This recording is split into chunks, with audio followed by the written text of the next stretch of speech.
Ouais.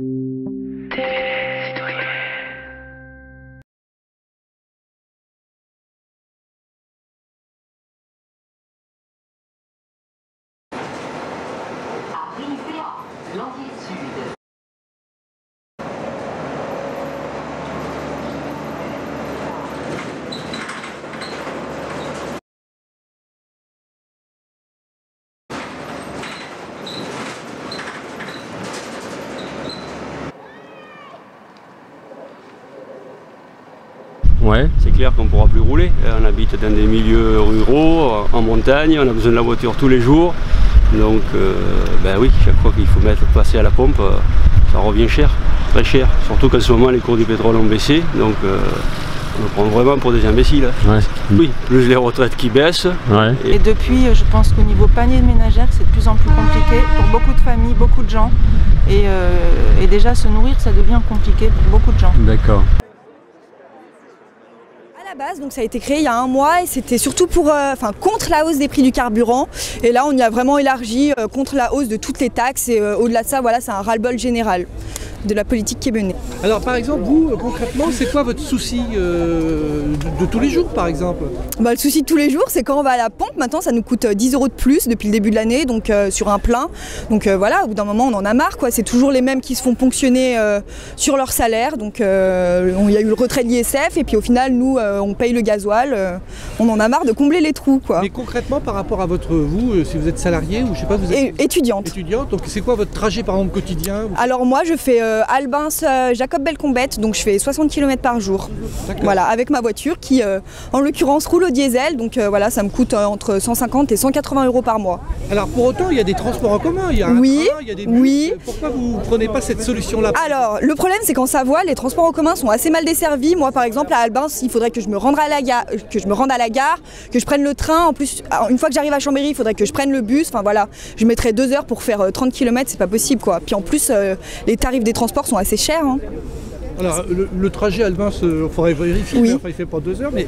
Si, avec les changements, il y a un train toutes les heures, hein, donc il faut arriver pile au bon moment. Et la solution du convoiturage par exemple? Oui, oui, c'est une bonne solution, le convoiturage, on le fait, hein. Moi je le fais souvent quand je pars en vacances, je prends des personnes dans ma voiture, voilà. Vous habitez dans les Bauges, le covoiturage, c'est... Il existe? Oui, il existe. Mais ça dépend à quels horaires. Voilà. C'est plus compliqué là où on n'a pas de desserte de bus, de cars et de choses comme ça. On en a pas. Pour les grandes villes, peut-être différent parce qu'il y a toute une infrastructure de transport en commun. Mais par contre, pour ceux qui sont dans des communes rurales et il n'y a pas suffisamment de desserte non plus, c'est pas possible. Payer, travailler pour payer. Parce que c'est un mouvement qui est unificateur sur tous les plans.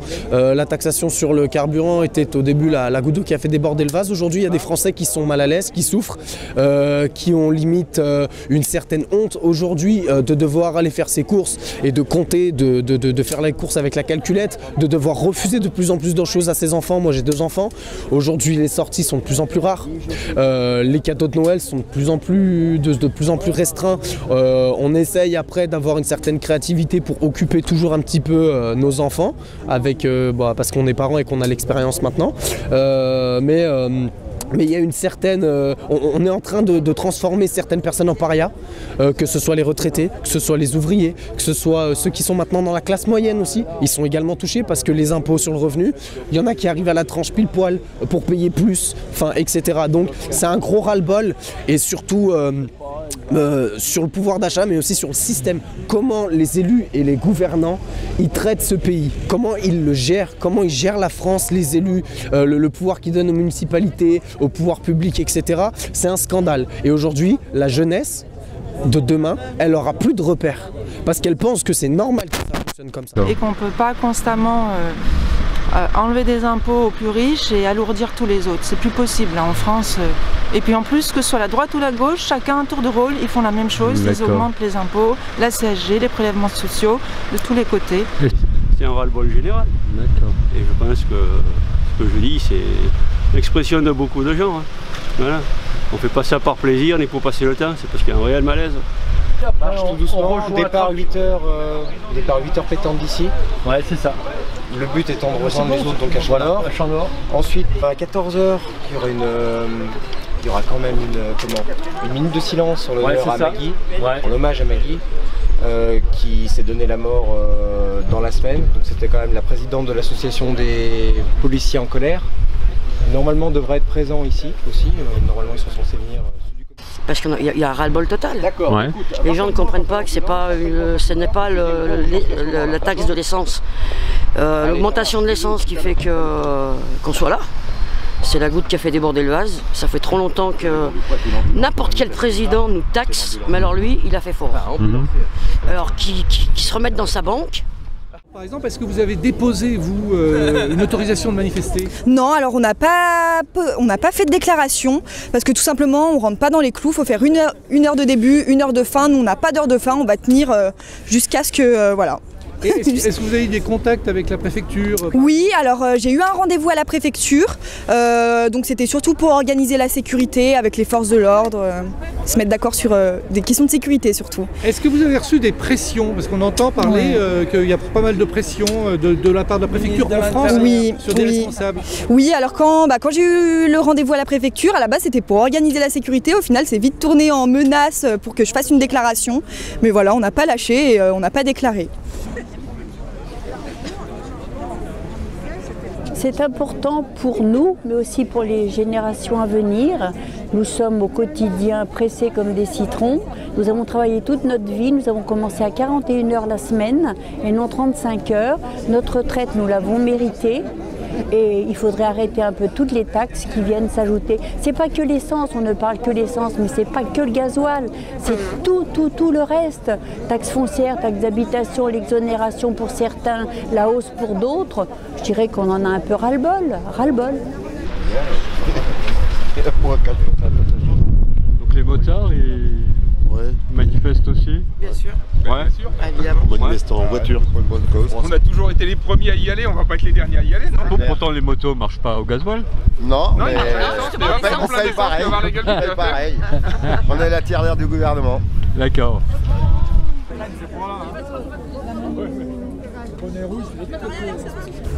C'est moi qui ai créé l'événement sur Facebook.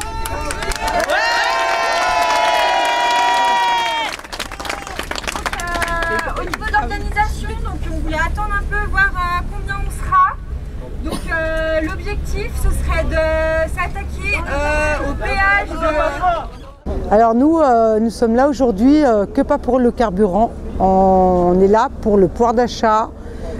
Si on nous donnerait, si on aurait notre pouvoir d'achat qu'on nous a volé gentiment, telle une fuite de gaz, on n'a rien vu venir, eh ben on ne serait pas là puisqu'on pourrait payer, on pourrait mettre du gasoil dans nos voitures. Et c'est pas le cas. L'État ce qui nous met sur le dos. D'accord. On travaille pour nourrir le gouvernement, aussi bien pour la retraite que pour tout ce qu'il y a pour l'ensemble, la totalité, quoi. Donc c'est un ras-le-bol définitif. C'est un ras-le-bol. On a tous le même objectif, on se mobilise pour qu'on nous écoute. On veut être écouté par le gouvernement et tout le reste. Alors vous concrètement, par exemple, dans vos déplacements professionnels ou de loisirs, comment vous faites là? Est-ce que vous habitez où? Vous déplacez pour aller où? Alors justement, moi j'habite à la campagne, en sachant que nous, les trains, il n'y a plus de gare parce que c'est pas assez rentable. Donc on ne peut plus se déplacer, on n'a plus accès au bus. Avant le matin, on avait un bus qui prenait le matin, qui nous ramenait le soir, c'est fini parce que c'est pas rentable. Donc on veut nous taxer, mais donnez-nous la possibilité de ne plus prendre nos véhicules pour pouvoir se déplacer autrement. C'est pas en nous enlevant tout ça que ça va arranger les choses. Mairie. Mairie, d'accord. Voilà. Donc voilà. Ouais, qui est pas très loin. Il y a un bus pour le collège-lycée de Marlioz, mais c'est tout. On peut pas aller à Chambéry en partant de Mairie. D'accord. Donc on prend la voiture. Oui. On dit abandonnez vos voitures, mais on nous dit comment on fait, on y va à pied. D'accord. Donc pour vous, il n'y a pas assez de moyens, pour d'autres alternatives que la voiture. On nous a mis devant le fait accompli, mais sans nous dire on est punis. Donc il y a des gens qui voyagent 10 fois dans l'année et ils ont le droit de prendre l'avion, aller au bout du monde, voilà, parce que ils ont de l'argent, donc ils y vont. Et puis moi, j'ai pas le droit d'aller au boulot avec ma voiture. D'accord. Donc vous avez l'impression que vous payez pour d'autres. Bah oui. Voilà, pour des plus riches. Voilà, c'est pas juste. Ok. Voilà. Donc c'est un cri du cœur là. Ah, complet, ouais. Franchement. Vous savez que la manifestation a priori n'est pas déclarée en préfecture là, qu'elle est hors la loi. Ça vous embête pas? Le gouvernement est déjà hors la loi, alors nous pourquoi faire, on fait pareil qu'eux. Non plus, donc a priori, n'est-ce pas, nous aussi on revendique le droit à manifester. On dit que c'est peut-être comme ça qu'ils vont nous écouter. D'accord. Toutes les générations, bah ouais. Okay. J'ai passé 3 ans à me faire chier pour mon pays, et maintenant c'est mon pays qui se fout de ma gueule, c'est bon, ça commence à bien faire, oui. 3 ans à vous faire chier. Militaire. Militaire, d'accord. Aller me prendre des balles sur la gueule pour mon pays, et puis aujourd'hui c'est mon pays qui se fout de ma gueule, faut arrêter quoi. Voilà. D'accord. C'est sûr. Ouais. Faut arrêter de faire confiance aux politicards, c'est tous des enculés. Et le Macron encore pire que tous les autres. D'accord. Et tant pis pour les cons qui ont voté pour lui. Pas moi. Moi non plus. Et pourquoi vous auriez voté pour qui? Ah ben moi je peux le dire honnêtement, j'ai voté pour Marine. D'accord. Et j'en ai rien à foutre de le dire, et devant tout le monde. Ok, nous aux européennes, ça va être vous allez voter extrême droite. De toute façon, on a tout testé. Ouais. Alors pourquoi pas la tester elle? De toute façon, il y a les hautes autorités des gouvernements qui de toute façon, si elle va trop loin, ils la mettront au calme. Donc on verra bien. Hein.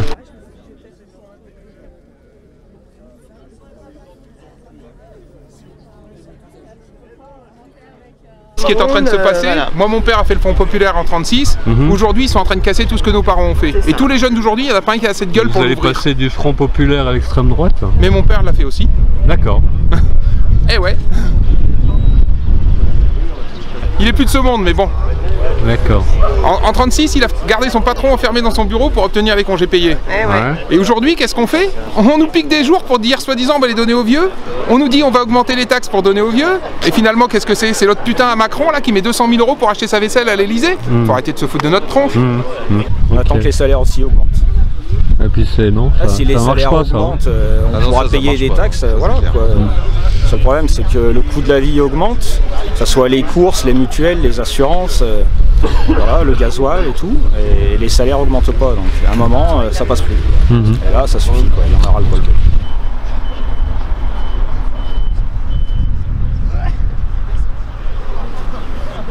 Voilà, on nous annonce changer de chaudière, alors on nous donne un crédit d'impôt pour changer de chaudière, et puis voilà, donc on le fait, et puis bah, au final, qu'est-ce qu'on fait? Je la mets à la poubelle, donc je change ma chaudière, après je change ma voiture, et les sous, je les prends où? Parce que nous, on fait partie de la classe moyenne, un petit peu plus moyenne, donc nous, on a le droit à rien.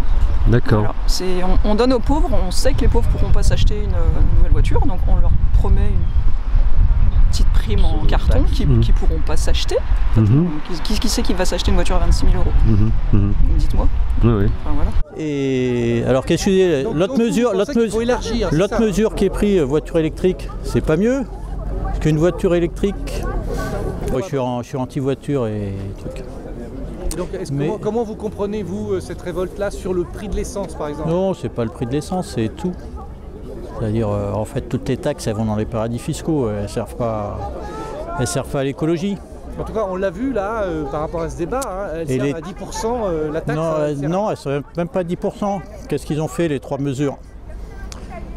Ils refont ils redonnent 4 000 € pour acheter des voitures qui polluent à peine moins. On sait que de toute façon, 40% dans les voitures neuves, 40% de la pollution, c'est les pneus et les freins. C'est pas l'essence. Bon, par rapport à l'international, c'est vrai qu'on peut pas trop grand chose, mais l'essentiel des consommations de carburant, avions et bateaux sont pas taxés.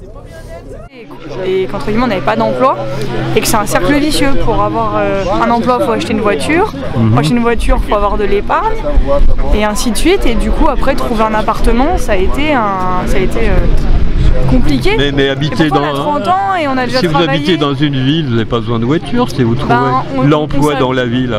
On n'a pas trouvé dans notre ville. Mon amie, elle a parcouru 3 heures par jour pour aller travailler de 2h30 Elle partait à 2h30 du matin. Et partait à 2h30 du matin travailler. Ouais, je commençais à 4h et voilà, j'ai bravé la neige, le vent, l'école de montagne pour aller travailler. Et c'est vrai que fallait mettre de l'essence quoi. Et puis c'était un plein toutes les semaines. Donc quand on voit le prix du plein aujourd'hui, faut compter 80 €. Ouais. Donc c'est vrai que c'est dur dans un budget quoi. D'accord. Toucher un SMIC à 800 €. Et d'autres moyens de se déplacer que la voiture, le covoiturage. On le fait. Le covoiturage quand on veut aller à Lyon, quand on va aller à Chambéry, on peut prendre du covoiturage. Moi je l'ai fait il y a à peine un mois. J'ai dû partir sur Lyon pour un déplacement professionnel. j'ai pas hésité à aller sur le site Blablacar et j'encourage tout le monde d'ailleurs. Ouais, mais il y a d'autres sites. Vous utilisez par exemple les transports en commun? Moi j'utilise les transports en commun rarement parce que j'utilise souvent ma voiture. Mes trajets ça va être, allez je vais faire 5000 km par an. Donc je suis pas réellement impacté par la taxation du carburant. Moi aujourd'hui je suis impacté par un combat qui est beaucoup plus profond. De se battre, enfin, d'accord. On travaille depuis tout le temps, on n'a quasiment pas eu de période de chômage et pourtant ça n'arrête pas. Et on a l'impression que plus on avance dans les années, plus on n'a pas d'épargne quoi. D'accord. Et ça fait mal. En fait, moi ce qui m'énerve c'est que la taxation du carburant aujourd'hui c'est toujours encore une fois, c'est toujours axé sur les mêmes personnes. Alors qu'on sait très bien que la taxe sur carburant ne changera rien du tout au problème. Que si on veut vraiment faire une écologie qui soit responsable, une écologie qui soit réelle, il faut commencer par changer notre politique extérieure, notre politique internationale, parce qu'il faut savoir que c'est bien beau de traiter les automobilistes de feignants et de réfractaires parce qu'il y a une taxe et que c'est normal, quand on est tapé au porte-monnaie et qu'on gagne que dalle, c'est normal qu'on soit en colère, alors que à côté de ça, vous avez des longs courriers, vous avez des personnes qui jouissent d'un droit faramineux, pas de taxation sur le kérosène, pas de taxation sur les bateaux, qui a une politique sur l'uranium qui est plus que discutable, qui a un champ nucléaire aujourd'hui qui est en danger. Enfin, c'est une multitude de choses qui fait qu'aujourd'hui, l'écologie, c'est vraiment un prétexte. Alors nous, on n'est pas contre le fait de payer des taxes parce qu'on est bien d'accord qu'il faut payer tout ça, il faut payer l'amélioration des transports, les forces de l'ordre, tout ça, mais nous, on aimerait que ces taxes soient justifiées. Enfin, les impôts qu'on paye, on aimerait que l'argent soit justifié, on aimerait voir où est-ce qu'il va. Le départ dans 5 minutes. On suit la voiture avec Manu et puis voilà. On suit Manu. Voilà, pour les voitures électriques, l'ADEME, qui est un organisme qui dépend du gouvernement, donc ils doivent être un peu au courant normalement.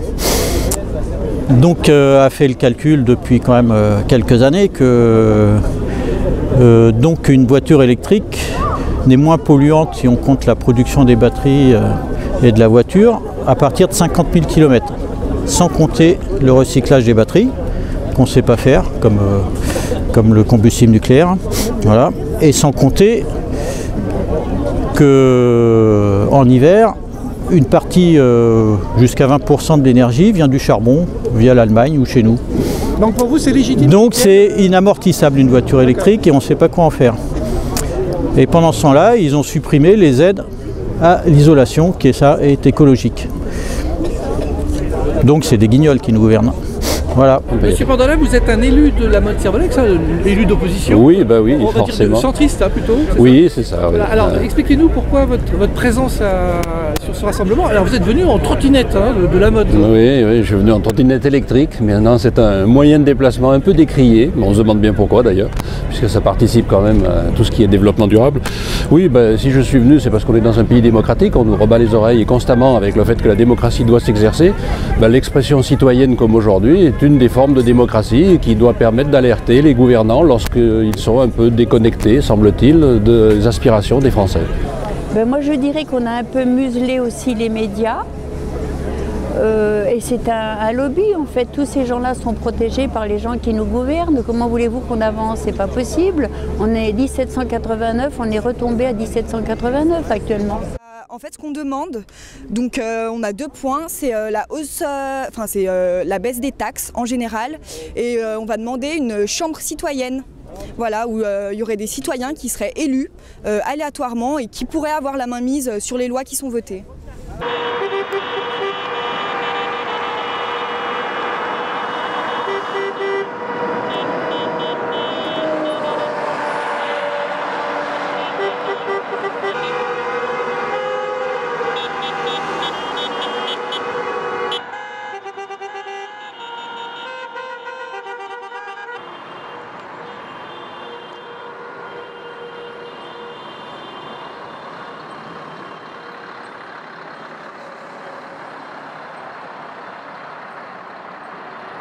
Parce que là, désormais, on fera rien de plus ici, je pense.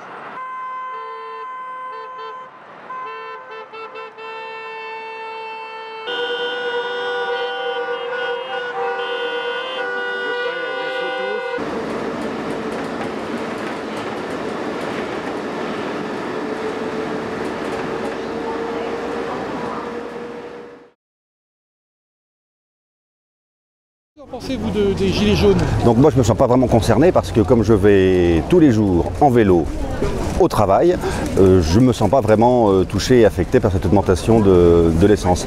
Mais je les comprends. Je les comprends et quand j'entends certains reportages, quand voilà, ça fait 30, 40, 50 euros de moins au mois, ça doit faire quand même. Contrairement à ce que disait le gouvernement, à la transition écologique, il y a très peu de cette ressource qui va là. À la transition écologique, oui, mais je pense qu'on peut on pourrait retirer du fric, on peut aussi taxer des gens qui sont beaucoup plus fortunés que nous, qui sont beaucoup plus... faut pas oublier qu'à l'heure actuelle, il y a quand même des gros cadeaux qui ont été faits au patronat et aux personnes riches et que c'est ça le principal mécontentement des gens, je pense. Je comprends qu'ils sont en difficulté, mais je pense qu'ils se trompent de combat. Je ne pense pas qu'en baissant les taxes, on résolve le problème. Je pense qu'il vaudrait mieux qu'on se batte pour avoir des transports en commun qui permettent à chacun de se passer de sa voiture le plus possible. Voilà. Bien sûr que le problème, c'est que la politique, elle est faite par des riches, pour les riches, et donc forcément, quand on ne fait pas partie de ce milieu-là, eh ben, c'est nous qui payons. En plus, les pauvres sont très nombreux, donc c'est assez pas mal de les taxer, ça rapporte pas mal. Donc voilà.